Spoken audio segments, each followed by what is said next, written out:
Welcome to the Creative Play and Podcast Network. Join us as we review our favorite RPGs, collectible card games, MMOs, video games, PC games, and bring up interesting topics and things that we'd like to share with everyone. Sit back and enjoy the show.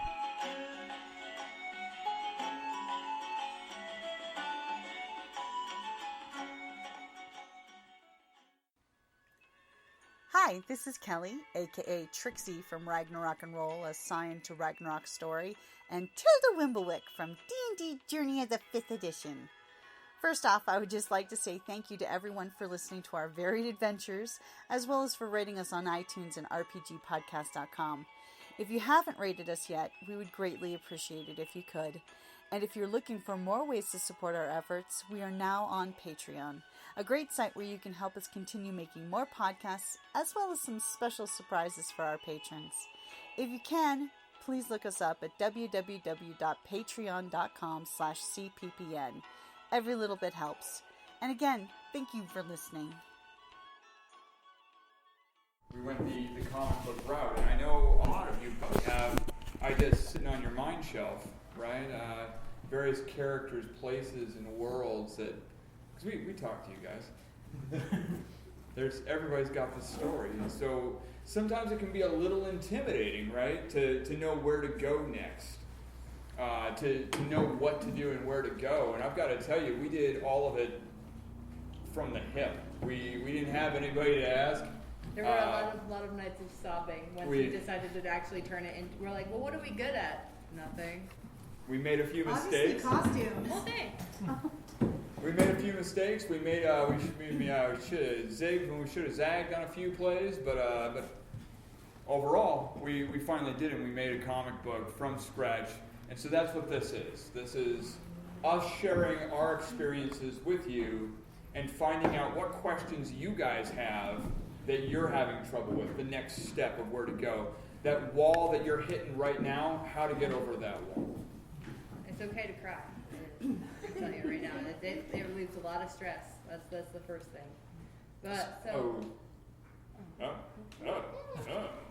so when we first started, we had met a lot of friends at the con scene. A lot of them are artists. A lot of our friends, because we were going with groups of people, and people would have artist tables, stuff like that. So we became really good friends with people. We found 2 artists for our first comic book.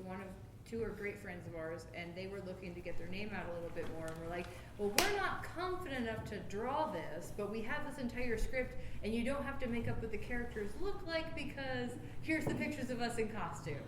Let's make this a little bit easier. So we actually had our friend Seth Groves do our cover, our very first cover, and we designed what the cover would look like with stick figures, with like, this is Draven with a big D on the forehead, and was like, here's the general idea of what we're going through.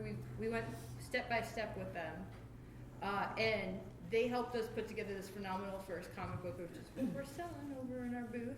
Nice plug. I know, right? At High Chaparral, right? What's that? High Chaparral. Yeah. Conveniently right next to the voting booth. Yeah, it is. Right next to the Right next. Vote often, and then come look at a comic book. You don't have to. I won't pressure you into buying it. Just look at it. You can touch it. So as far as you guys are concerned with that, all of you probably know artists going to the different con scenes. You want to look for people that kind of share your vision from the get-go. Like, you walk up and you fall in love with their art and their characters. And you're like, that speaks to me and what I want to do up here in this headcanon, right? And so you sit down and you talk to them and go, hey man, how's this looking for you? Do you feel like you want to do inks or a cover or any of that? Because it gets really wonky, right? Trust me, you definitely don't want to do it all yourself. It's a lot of work. We did it. Whoa. That's not true. You don't want to do it all yourself. Friends are everything. She'll say differently. Don't believe her. I will. It's a lot of work no matter what. Oh yeah, no Truly. matter. This is the thing, is that I started saying this to a couple friends of ours when people were like, oh, I have all these stories, but like I just don't know what to do. I don't know. And I started telling people. You're delightful. You had a furry. Okay. We started telling people, you can live your dreams and have the dream job you've always wanted, but it's going to take more sacrifice and more work than you thought physically capable. It's definitely not easy. Like, we lose sleep at night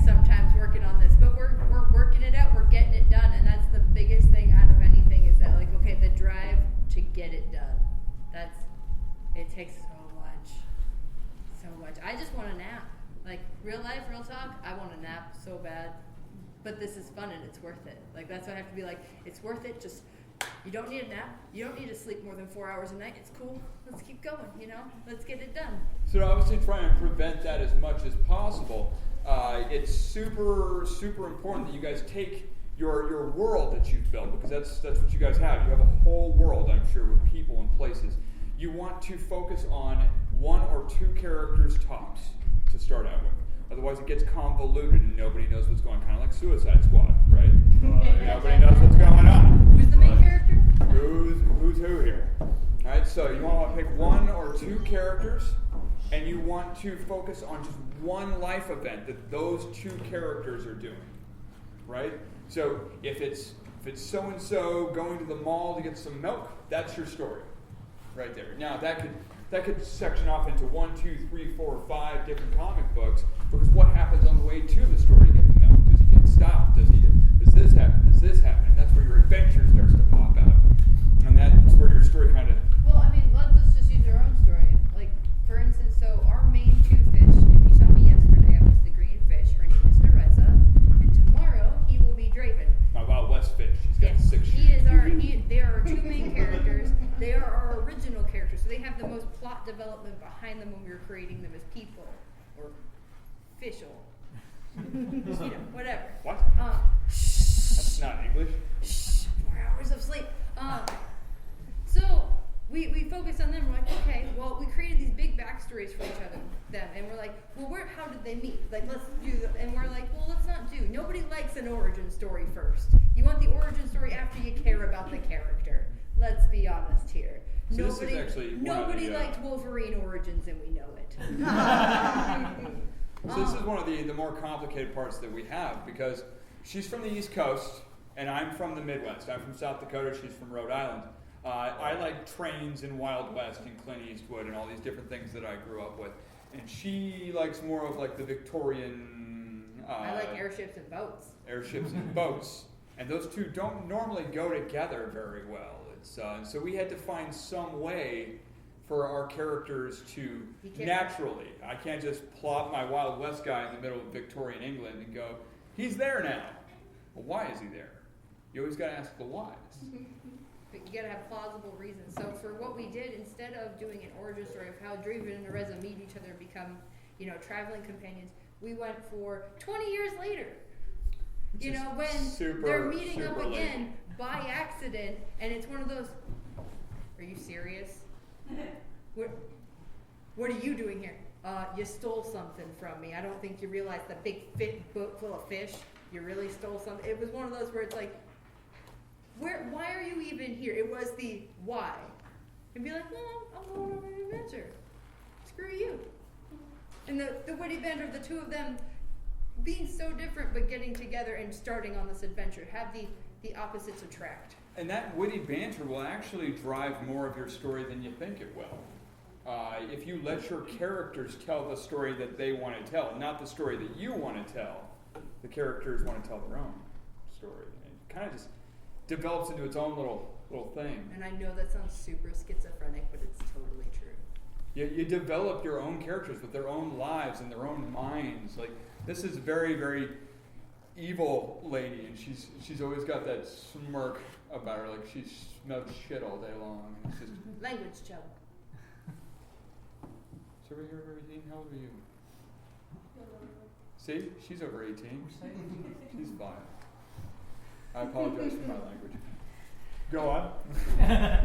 So back to the actual creating of the actual comic book version. So like once you get the story down, you figure out what you actually want to portray. If you want to make a graphic novel, you can do an entire story in one. Like you can do the one sitting thing. We decided to go the issue route of like the actual. I love single issue comic books. They're my favorite thing in the world. And then he loves compendium, so it was a nice happy medium where I was like, okay, let's do single issues just to see if we can do one. And then let's move forward to make it, once it's done, we can put it all into a compendium as one story. Which is another great point. Bless you.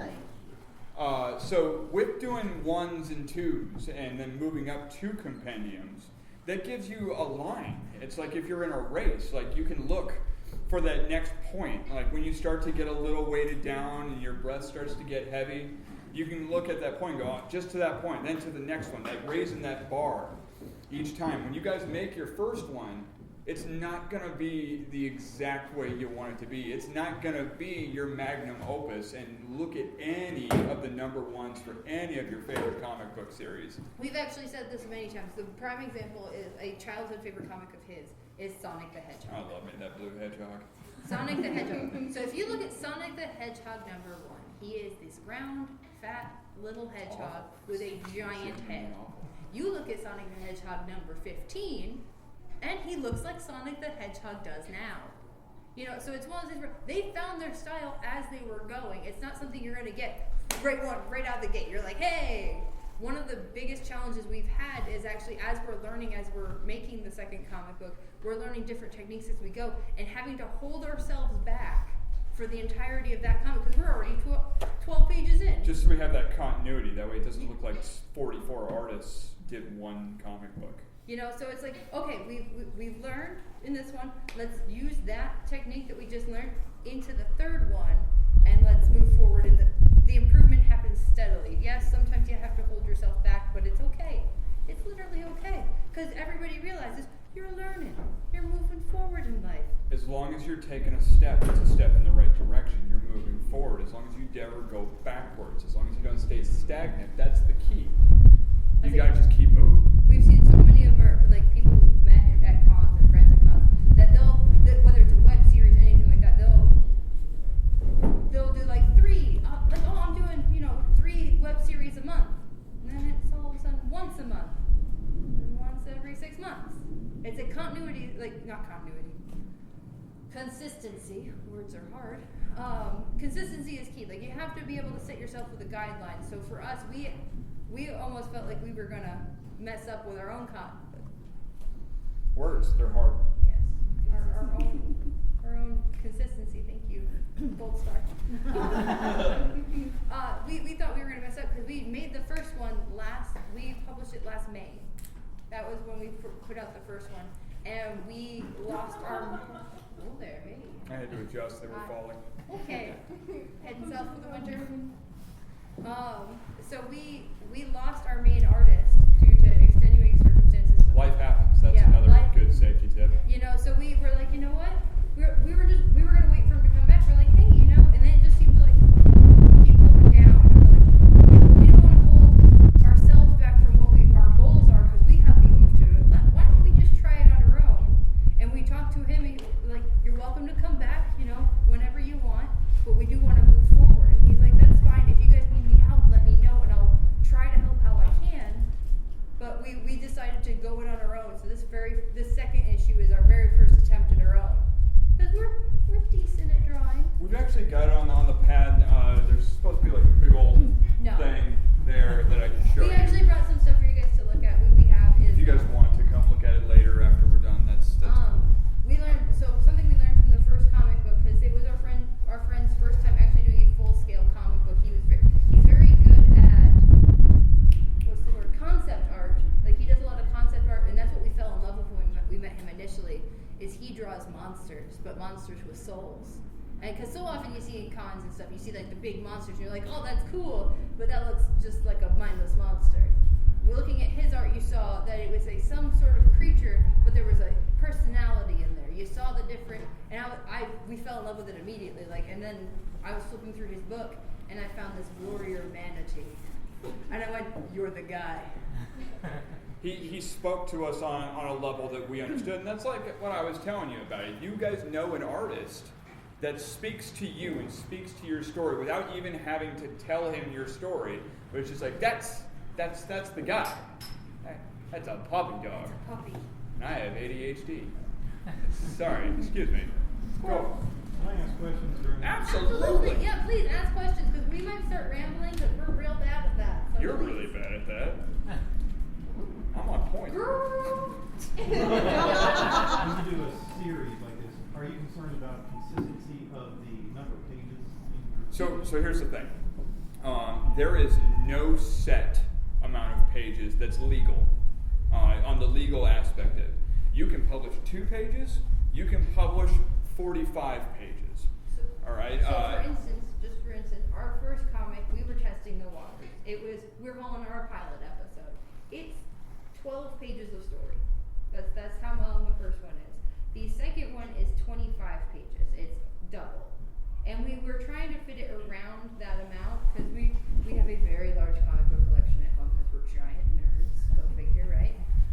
And the average you get is around 25 to 36 pages of story. So we were like, okay, let's see how we can cut this story down. Like we just figured where our stopping points were that we could fit it in to this set amount of pages. If we go a little over, we go a little under, that's okay. But we found a good stop. We found a good, as long as you, with this type of story, you have a good stopping point for where that issue ends. Where it's like, well, there's a cliffhanger, or everybody's taking a nap. You know, it's not in the middle of a conversation where you're like, hey, so and so, and then it's nothing. There's like an industry standard of 22 pages. Yeah. But that, I mean, you're absolutely right. It's not the legal standard. It's not. But that actually came from the fact that both the publishing houses for most of their run was out of New York, and New York had very, let's just say, draconian printing presses. And so they learned through trial and error that a 22-page story with 4 pages worth of ads, 26 pages, 13 total, folded out, stapled, was the cheapest, like through trial and error, that was the cheapest way to get an issue out so that it was still 10 cents or something, or whatever it was. And that just became what was done. And it wasn't until a lot later when the printing presses kind of de-unionized and everything else was doing things that they started doing things like giant size and annuals and this and that. Like, At the end of the day, the rebirth issue is 80 pages. we're not DC, we're not Marvel. You guys aren't DC, you're not Marvel, and you don't follow the industry standard, you follow what's good for your story. Because also industry standard, because we were looking up, when we're like, how long should it take us to make a comic book? Really, in real life, it's as long as it takes you. But industry standard for people who work for DC Marvel is 1 month for the entire writing, drawing, coloring. 1 month. And I was like, that's insane. That's also an entire team of people. That is also that's people inkers who do and this for pencilers. like full-blown living. Like me and him still have regular day jobs. This baby's learning to crawl. And that's what we're focusing on. At the end of the day, we're talking today on independent publishing, where you guys can go to publish your stuff, right? Because does anybody here own a printing press? Get out. Can I come to your house? Can we hang out? Yeah, sure, man. Yeah, I like it. Dr. Cook keeps awesome. There's a door there and a door there. Please leave. Get up. No, you're good. He's just fussy because his wig keeps falling. I'm bitter and cranky, and I look sassy. Yes, you do. Anyway, so legally speaking, absolutely not. Do you have a size guidelines that you can follow? So we actually learned, this is a lesson learned. So I'm actually probably going to pull them out. So our first comic, our friend CJ, who was the original comic book artist for the first one, he did everything in real size. Tiny little panels. We learned that's a bad idea. Super bad idea. So- Never draw to scale. Yeah, no, because that was... Draw over scale. What happened was when we went to go get it printed and we were trying to fit it in the computer and everything that was good and sending it off, everything was blurry. Everything was in weird proportions. Everything didn't fit quite right. Because the printer, whoever you go through, we go through Greco, and it's on the back of our book if you guys want to take a look at that. However, Greco they don't have a quality assurance section, all right? They don't care what you print. They're just printing. All right? So they will take whatever you get them, and if it looks good to you on your computer, they'll take it. And our guys, they always up the contrast. This is a lesson learned.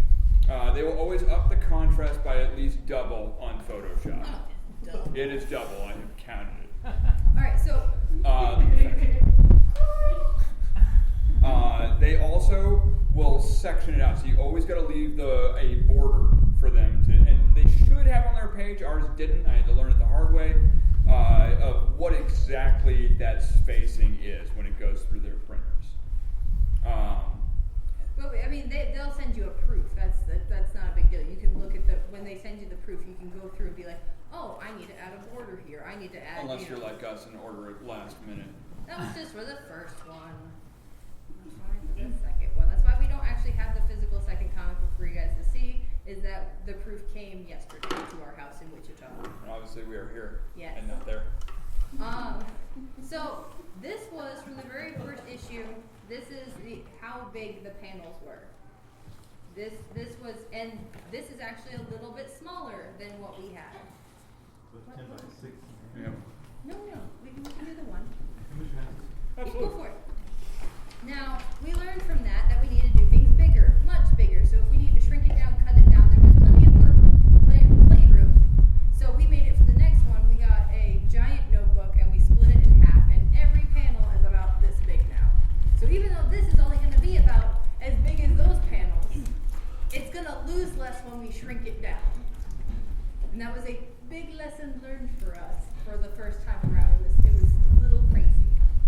The one on the right-hand side is individual panels for our second one. That is actually before Photoshop as well, before I get a chance to modify all the tones, colors, contrast.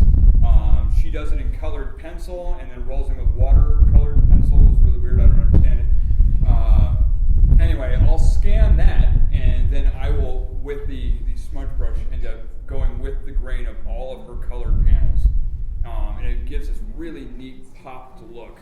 Our personal style is I call it the Guillermo del Toro way, that as much reality, but you can always make it look a little bit more touched up with a little bit of CGI. You know, it's do it the best of both worlds.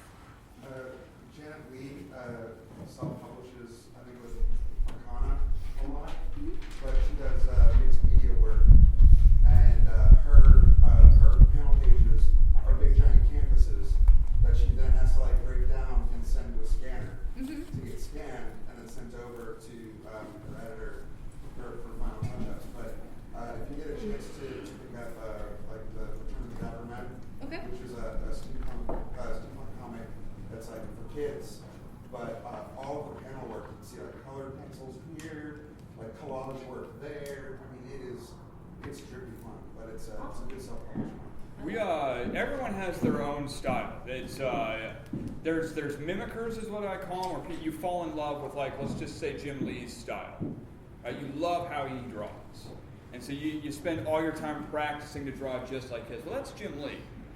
But people really, really do enjoy unique, different styles. I'm a very cartoony guy when I draw by myself, and she's very mannequin-y. She draws proportions and figure drawing very, very well. She's very good at it. Oh, thank you. And so when we do our whole Captain Planet thing, when our powers combine, it turns into this wonderful, wonderful thing. Your part. Fire guy. Anyway. So I'll go through with stick figures, and then she'll come in and add proportions and weights and balances and things. She'll extend all my guys' arms because I like drawing chibi characters, and that's not actually how people function. You're getting better. We're getting better, but it seems like they have normal size. They either have normal sized torsos and short everything else, or they have giant necks and really long arms. And I just kind of go, what happened? So, at the end of the day, it's all your style. But then comes the legal aspect of it. How do you make it legit? Does anybody know where to go from there? So, copyright, trademark, the little ISBN numbers, right? That's where it can get a little daunting. And that I had to do kind of by myself, learning it. You can do it all through the internet, which is super amazing. You can get a publisher to do it, for sure. Absolutely. In an ideal world, that's how you should do it. You should find somebody out there that likes your work enough to pay for it so that they can publish it and do 1,000-yard runs and have, talks on Oprah and all that jazz. But we're not talking about that. We're talking about you. But I mean, there's a lot of good out there between Arcana and our press, so true. Absolutely. There's a lot of good indie comic publishers. I'm not disregarding them even in the slightest. And they love that's really all they provide nowadays for the independent creators is all they do as a company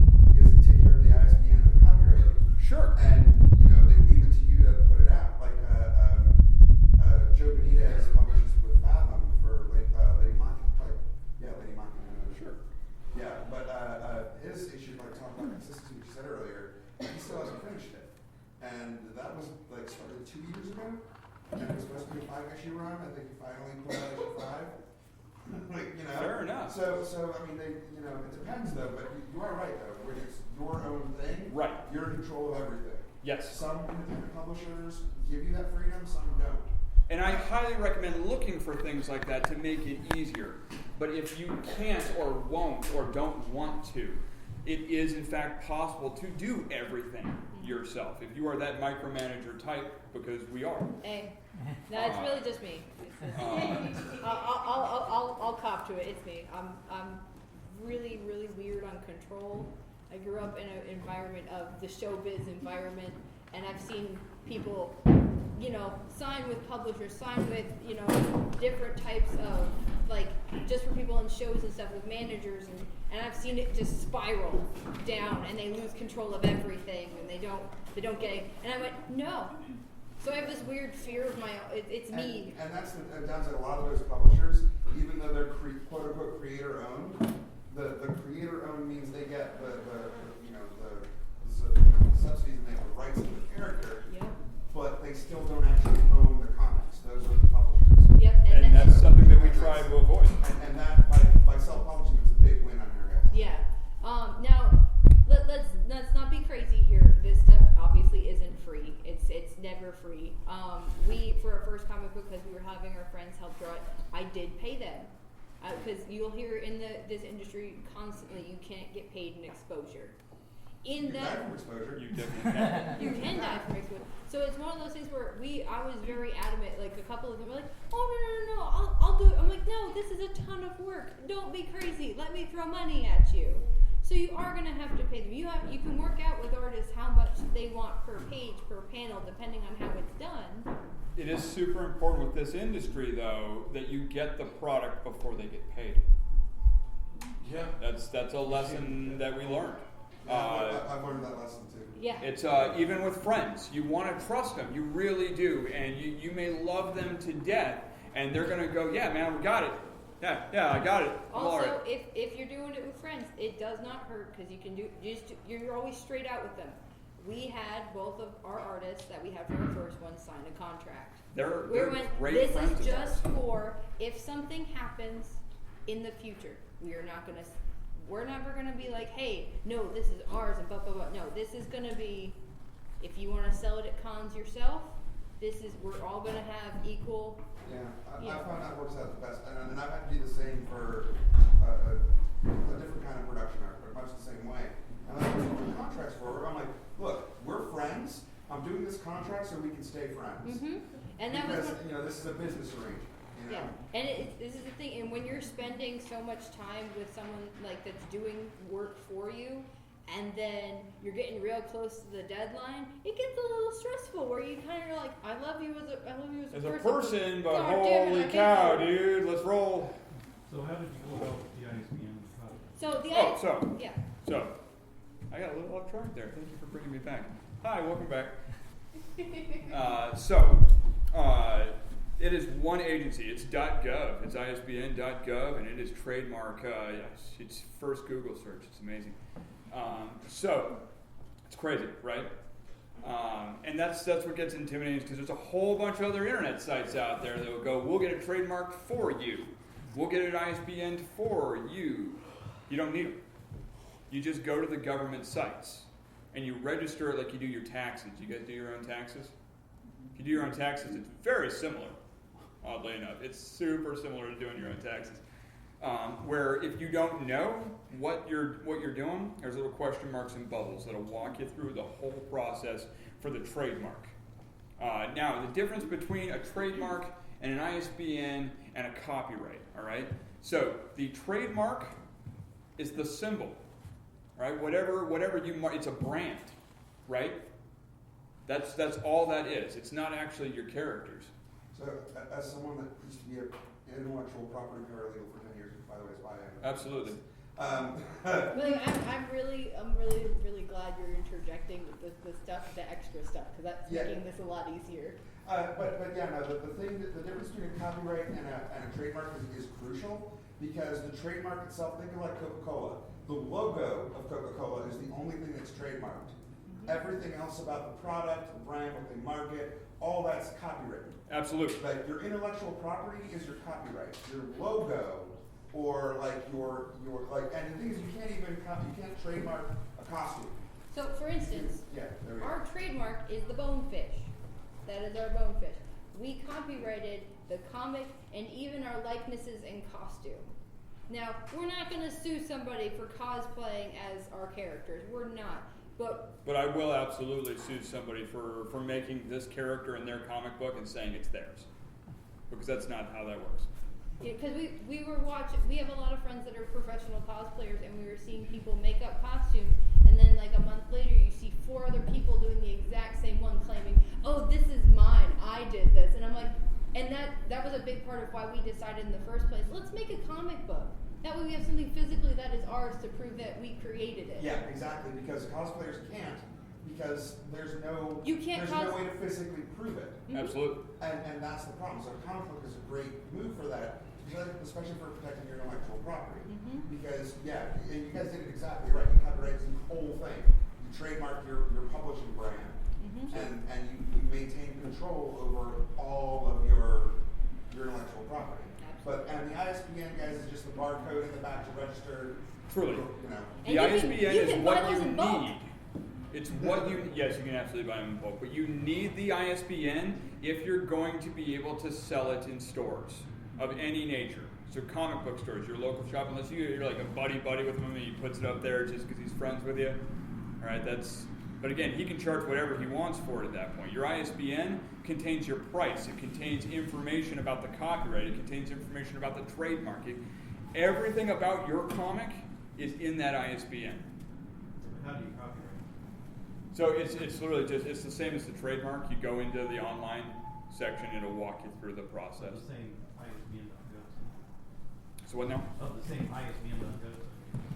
Yeah, so it's actually going to be a different size copyright. I don't know the site offhand. I had it written down, but again, I don't have the pockets. I'm a terrible person. I might have. If you do a Google search for the U.S. Department of Copyright and Trademarks, Yes.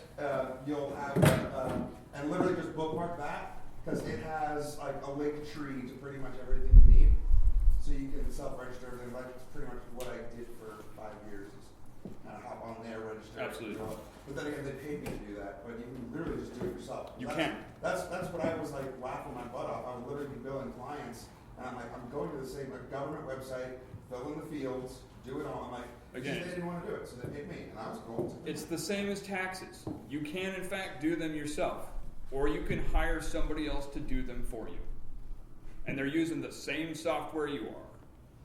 Yeah, true. Yeah. The other So- bit of advice I'd say though is also make sure you have an LLC or some company name that you're operating under, Mhm. because if you're going to sue someone for taking your intellectual property, you want to sue them as a corporate entity and not as yourself. Because heaven forbid you should lose, then your finances are liable. Because getting an LLC is also super easy, super quick. It's your local state, your state government will hand it to you, and like the filing fee is like $50 a year in Georgia. So I don't know what it is. It's Going into around the that same in Kansas. real quick. Yeah, I mean, Under the trademark, under our bonefish, you'll actually see it in a lot of our copyright pages. It is the GSA bonefish. The bonefish represents GSA Comics, which is us. Gorillas not synonymous. It's Gorilla. Oh, I'm sorry.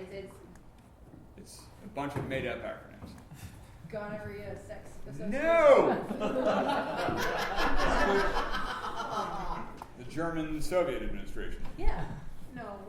Yeah. No, it's not. I think we've forgotten what the actual one is by now. It's completely obvious what it is. The guys are shale. That's our last names. But we had a laughing fit in the car one day when we came up with it, because he worked for the military and I was a Girl Scout, and I see a GSA truck and I'm like, huh, I know Girl Scouts of America was that brutal. Like, I'm looking at the truck, he's like, that's global supply, and I'm like, what? No. So I was like, oh my god, we're GSA, Guys are Shea Alliance. That's what our Wi-Fi is. Getting back to the point. I'm sorry. So, what you want to make sure that you've got, all right? So, if you're gonna do it all yourself, and I'm talking like everything, all right? The inks, the pencils, the colors, the cover, whatever, right? Set yourself a timeline. Set yourself a timeline. Make sure it's in chunks, right? Small, bite-sized chunks that are easy to follow. Read through that story that you've written down on paper a number of times so that you've got a good beginning and a good leave-off point. Like every issue is an episode of Back to the Future Part 2, right? They understand. You don't. I know you don't like Back to the Future because you're a devil. Yeah. When did you join Al Qaeda? What's Yeah. How do you not like that? Well, I got indoctrinated in when I told them I didn't like gravy. I can't talk to you anymore. Again, back on point, right? So yeah, you got everything all ready to go. And I've got my comic. It's beautiful. I love it just the way it is. And then you go online and you find your favorite online publisher. Again, we use Greco. I'm not sponsored by them. So go ahead and choose whoever you like. Greco, however, does it super cheap and super quick. That's for us. Yeah, no, for us it works in a good timeline with us. For most conventions, we were a little late getting this comic book in, so that's why we missed out on getting the comic on time for you guys to actually Is there a physically see. minimum purchase for the... Yes. So a minimum of 25. And we typically order 100, but they go up to like 1,000 at a time. So if you live in a big city, like in a big city, I would also suggest looking at local printing companies. Particularly if you live in a city that actually makes paper, you get some really good, like competitive, well-priced. We do not have a company that does that. We have a place called City Blue here in Wichita.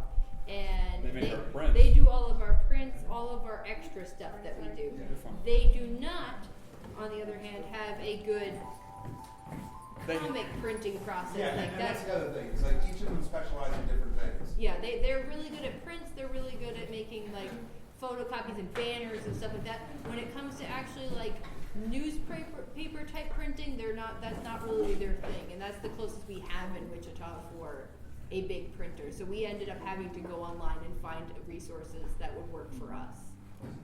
So you've got everything. You're Which ready. actually brings it to the other thing. Promote, like you have all your stuff, promote it.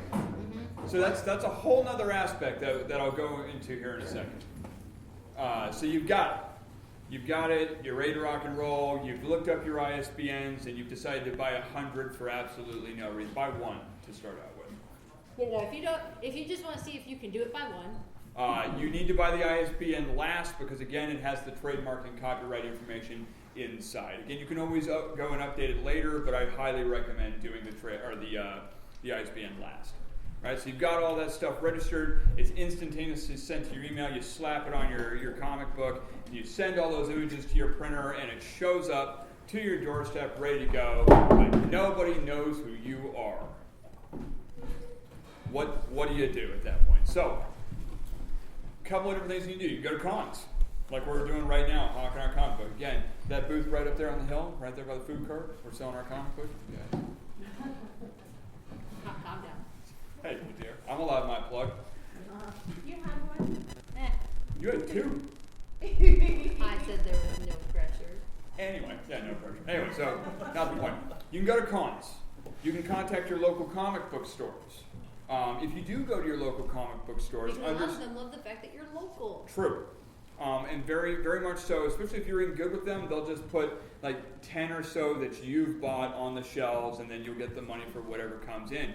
However, if you have a alternate cover that you can make for them and pitch it to them like it's worth it to them to buy the initial print for you, then that is their money that they're spending on, so they're going to get a little bit of a cut, but then you're going to get a little bit of a cut because it's yours, right? And so you can work out deals with them. It's kind of a lot like working with pawn shops. It's a lot like working with pawn shops. Nope. I said we've actually, coming up with these next ones, we've worked out endorsement deals essentially, where if they want an alternate cover and they want to carry it in their store or whatever, they pay for it, but we also give them an advertise. They're one of our ads in our new comic, like the next issue. So it's like, hey, we'll put advertising, you know, and you get this alternate cover, but the advertising goes in all of the comic books, no matter what the cover is. If they want an alternate cover for themselves, that's their choice, but they automatically get a advertisement in the comic. Or they can just choose to pay for the ad. If they don't want your book in their shop, which is completely their choice, you do not get to force them to put it in their shop. Just throwing that out. Take my comment. Sorry. Oh, you're fine. Did we answer any questions for you? Yes. Okay. While they're going now, they're out. I gotta go. Yeah, we gotta do. No, absolutely, go for it, I man. came in late. Are you using paper layout initially, like large story counts? So that's yeah. go guys real quick. I say yeah. So Real quick. I showed it a little bit earlier that most of our panels, that this is going to be like a 2-inch by 2-inch panel, but this is how big the initial panels are. 2-inch by 2-inch. We yeah, highly recommend. It's going to be much smaller in the long run if you don't. Condensed, right. Yes. Yeah. Highly recommend that each individual panel be its own work of art, right? Before you shrink it down. Never make anything to scale. Never. Now, Don't do it. the individual panels themselves, there is no legal requirement to 1, 2, 3, 1, 2, 3, 4. You You can just wanna make publish sure it's- whatever you want. You just need to make sure it's physically and easily readable. You don't want to be like, oh, you know, panel 1, and then panel 2 is huge, taking up half the page, then panel 3 is way up here, and then panel 4, you're like, you got to make it You need to readable. read Understanding Comics by Scott McCloud. I think everyone needs to read that. Yes. That is like required. Like, if you want to make your own comics and you don't own Understanding Comics by Scott McCloud, who is like the best explainer ever, it's literally a comic about how to read comics and how they're made, what they're about, the history of them. It's a great book. But yeah, no, I mean, it's just like your eye. Like we're Westerners. Our eyes are trained to go, you know, Left to right, up or top to bottom, Yeah. flat out. Does anybody know what time it is, by the way? It's 22. Okay. I just So, want to make sure we aren't going over. Your local libraries, which definitely still exist, Barnes and Noble, if they still exist. Well, they exist, but they have more of a corporate aspect. They have a very small, limited. No, but I know They're that particular book, as well as a lot of like self-publishing books you can get from your local library. Oh, yeah. There are books on top of books on this, and again, what I want to focus on is things that we've learned doing it ourselves. These are problems that we had. We are definitely not pros by any stretch of the imagination. I am not Alex Ross. I Really, wish- no one else is. I wish we were Alex Ross. No kidding. He's a good. Can I be Mike Mignola if you're Alex Ross? No. I don't. No. All right, so you have your comic. You're going to cons, hawking it. Okay. What else do you need to promote? So the other things you can do to promote is obviously the Facebook, your social medias. There are comic book pages out there that are looking flat out for people like you, that are looking to advertise. And what you'll do is you'll make a page for your comic book or your characters or whatnot, and then you'll keep all your followers updated with what's going on, and then you feed your name and your link to these different comic book sites on Facebook and Instagram and all this stuff that I don't understand because I'm over 30 and she's not and she does it. Anyway, you send the link to them, and then magically likes just start popping in, and all these people start following, and then the more cons you go to, the more name recognition that you get, and then people fall in love with characters more than anything. And so what I can say the most is, when advertising, make sure it pops. Make sure that you're focusing on the characters. Make sure that it's like, what's going on? Tell the people a story about what's going on when you post on your Facebook page. Like, hey, what's going to happen to Draven Nereza next time? ... So something we did do in the advertising for the initial comic book is that we actually put on our cosplays, and we did a promotional video announcing the comic book. Because people were really liking the fact that, like, every so often I'll do makeup tutorials and stuff on our Facebook page that's just, just for fun. I get bored by myself. So what we did was we both got in full cosplay, and we sat in front, and we we recorded ourselves saying, "Hey, we're going to this convention, and we're happy to announce we're having our first comic book." And then we played it in reverse, so it sounded like we were speaking some sort of like alien language, and it got more views than anything I have ever posted on our page ever. And I was like, it's just a tape playing backwards. We put subtitles on it, but it was just a simple video. Part of that's like so what I do nowadays is social media, a lot of social media marketing, because I run a monthly event, and so promotion is the hardest thing. So no matter how good your product is, I don't care how it is, but I don't care how good it is, no one will buy it if they don't know about it, right? But Facebook specifically promotes videos more than images, and images more than just text. And you gotta follow the trends of what Facebook and YouTube do. They change them monthly, by the way. Algorithms are The fun. algorithm train is a blast to follow. You could make it a job. No, it's not. Algorithms are That's terrible. what people get I paid hate for. algorithms. People get paid to follow these algorithms.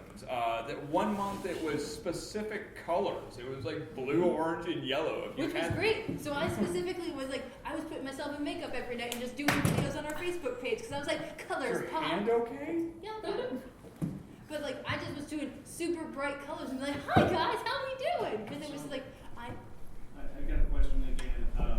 Absolutely. You're talking about retail marketing. Yes. Okay. But you're also talking about web-based promotion. Yes. Do you have electronic download? Do you sell electronic?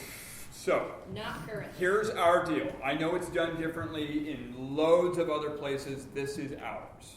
Okay? We are super paranoid with how fledgling it is. Our baby isn't even walking yet. All right? So we're super paranoid that people will run off with it because we're not making the big bucks. All right? I can't afford to lose out on anything. So what we've done is once we're done selling the hard copy, then that's when we will do digital downloads. When you can no longer physically get the hard copy. After the period of time when the retailers pull them off the shelves. Correct. Yeah. I was like, because we do, in fact, we do physical retail, but we also have an Etsy shop and a couple of other online shops that we sell it ourselves on. But that's physical. That's not digital. That's Okay. We will be physically sending it to the people. Like for instance, we're taking pre-orders for our second one, which we try to make it a big deal and make it like you're getting a ton of swag. So for instance, like you could just buy the second comic book. You can buy just the pre-order. It's just the comic book.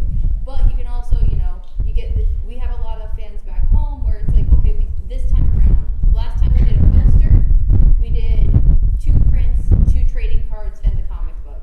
This time around, we're doing print, the comic book, the trading cards, a T-shirt, stickers, and I didn't bring my list with me. There's one more thing. Swag's really everything. It's what you can do to help fluff the price, right? So our comic book retails at $7 right now, and I don't know if you guys know the average price of a comic book at a comic book store. It's definitely not $7. It's $3.99. It's $3.99.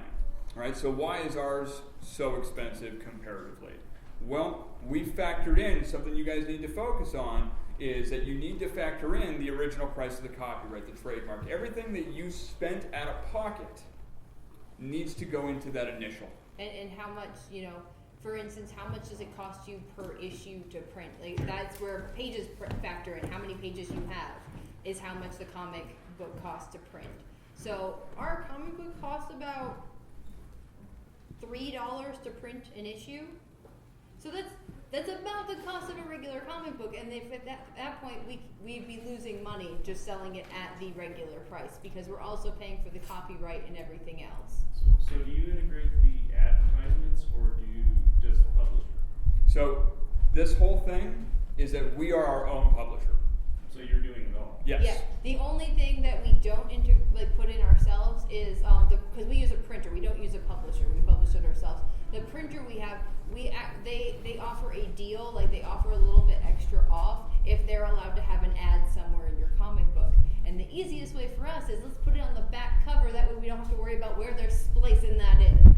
You know, so we give them the back cover because we're like, yeah, you're printing it. You might as well get Absolutely. some It's- free publicity for thank you for printing our comic book, you know? But yeah. Did that answer it? Yeah. What other questions we got? Because we are running low on time, and I know I ramble. Actually, I think we're halfway. Are we? I It's don't know. 10 till. Oh, okay. Yeah, so yeah, 10 minutes. What questions do we have? Any? Well, one of the things that I found is that I just don't have the energy for myself, so that's kind of why I got out of the game. But there's a thing, like especially if you're going to cons like that are specifically comic cons, it's like there's now like competition for like the way your booth is set up. Yep. And like that was a whole new layer of crazy that I was not ready for myself. So I was just kind of like, I'm not ready to soak yet even more money in big giant banners and everything else. And I'm like, it was a surprise factor for me personally. Since we- I will tell you this. At the end of the day, if you're having fun doing what you're doing, telling your story, if that's a blast to you, if you're having fun, don't worry about the rest. Because people see that you're having fun, and that actually attracts more attention than I have seen than any amount of money that I have poured into marketing. That's true. Well, it also helps that you guys dress up as the characters. Absolutely. Like, Well, I mean, that came is, from- that is built-in. That's built-in eyeballs on what's going on. And this is a blast. I am having a blast doing this right now. I'm not even gonna lie. You can't sit down. Even if I can't sit down, it's worth it. I mean, that's his thing with costumes is he builds them bulky. So The he big can't- crab yesterday. Yeah. Oh man, I feel like I was at the gym just for this arm. A lot of teenage boys feel like that too. Oh wow! You're worried about me swearing? Well, okay, so booth setup. That's something you brought up. So that was something we came into the game with the like seeing that competition of how people set up their booths. We started out as booth babes. Yeah, no, that's exactly what we started out as. Is that because our first convention, we just wanted to impress Team Power Draft. We impressed everybody else. You know, so these local artists thought we were really cool. And they're like, hey, do you want to join our group and like come to conventions with us? So we did a couple conventions with them, and we were just to stand in front of the booth and look awesome. That was our job. But we were seeing all of these people, you know, with their different setups and people with banners and all this other stuff. And people would do paper banners versus the really nice canvas, nice banners. You see, we paid for a good banner. Spend the money on the canvas. It works. It I mean, stays paper forever. rips. Paper is awful. But you see all these setups and you see, we have a couple friends that do books. That's their thing at conventions. They sell their books that they write. And they end up with, it's a zombie series, and they end up with such a cluttered, they went over the top with like trying to catch your eye with the zombie stuff versus their books, and I end up lost. You can die from overexposure. Yes. Flat out. I was like, you wanna Simple. You want to keep it simple but elegant is the way we've looked at it. It's like nice tablecloth, nice little, maybe a couple decorations here and there, but you want definitely like your product to be the main center, you know. You want it to be also in an eye-catching, you know, manner where you have like maybe your comic book propped up. You have, if you're doing prints, you have a nice portfolio. Absolutely. Thank you. Do we have any other questions? Yes. This is just more of a, I guess, personal question, maybe. Sure. Yeah. What made you decide to try and break into the very harsh world of comic book creating instead of, you know, any other medium for telling a story? To stop people from. Well, no, from any other medium. So I've been trying to get into video games for years. That's even harder. Well, so what we like writing, but I wouldn't say we're the most gifted writers when it comes to descriptions on a page. I am. So, listen, pitch white's not a color. It was years ago, and you weren't even around. I've heard horror stories, and I know it's true. All right, so, but we're not very, you know, we can write good dialogue, but we're not as gifted when it comes to like being like, oh, so and so sauntered across the room and did something. We're not as gifted. We can very easily make it visual, and because we had such a big, we loved comic books from both of us from a very young age. we found it was much easier with all of the friends we had that were artists and some of that to visually tell that story and just have dialogue. And we had a general idea in our brains what we wanted to put on a page, but the right verbiage to like actually describe it wasn't happening. So when we started drawing it, it would really just come together more than anything else. And you know, we thought about a couple other options because we love dressing up as these characters. We always have, but let's put it out there right now. Cosplay does not make money. Let me ask you a really pointed question, because the way you just explained that and answered that. So what comes first, the art or the story? The costume. For us, it was the costume. That's almost. However, it's the chicken or the eggless, right?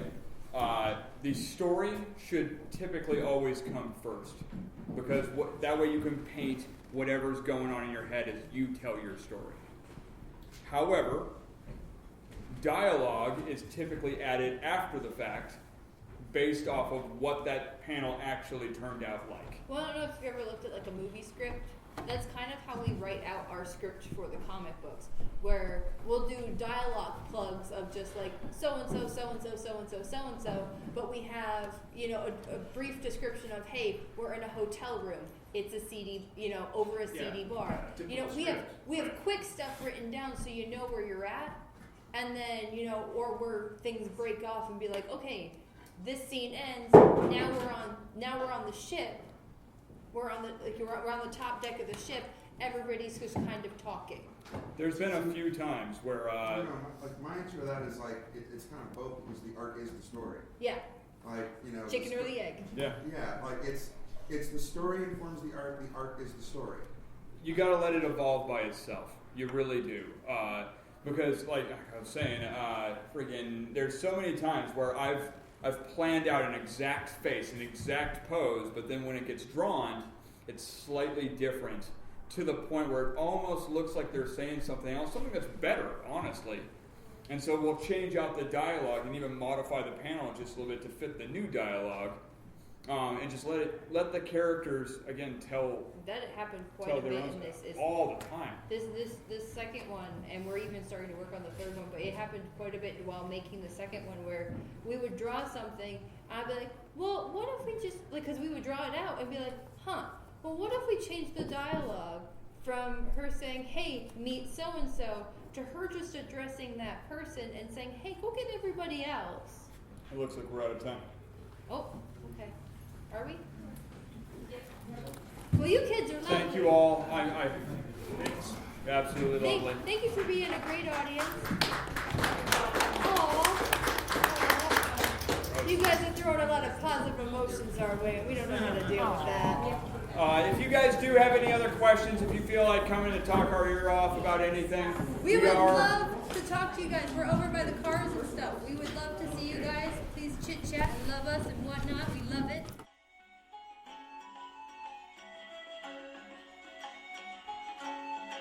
Thank you for listening to the Creative Play and Podcast Network. And feel free to enjoy our other shows, such as D&D Journey of the 5th Edition and Scion Ragnarok and Roll, a Scion hero to Ragnarok story. Thank you for listening.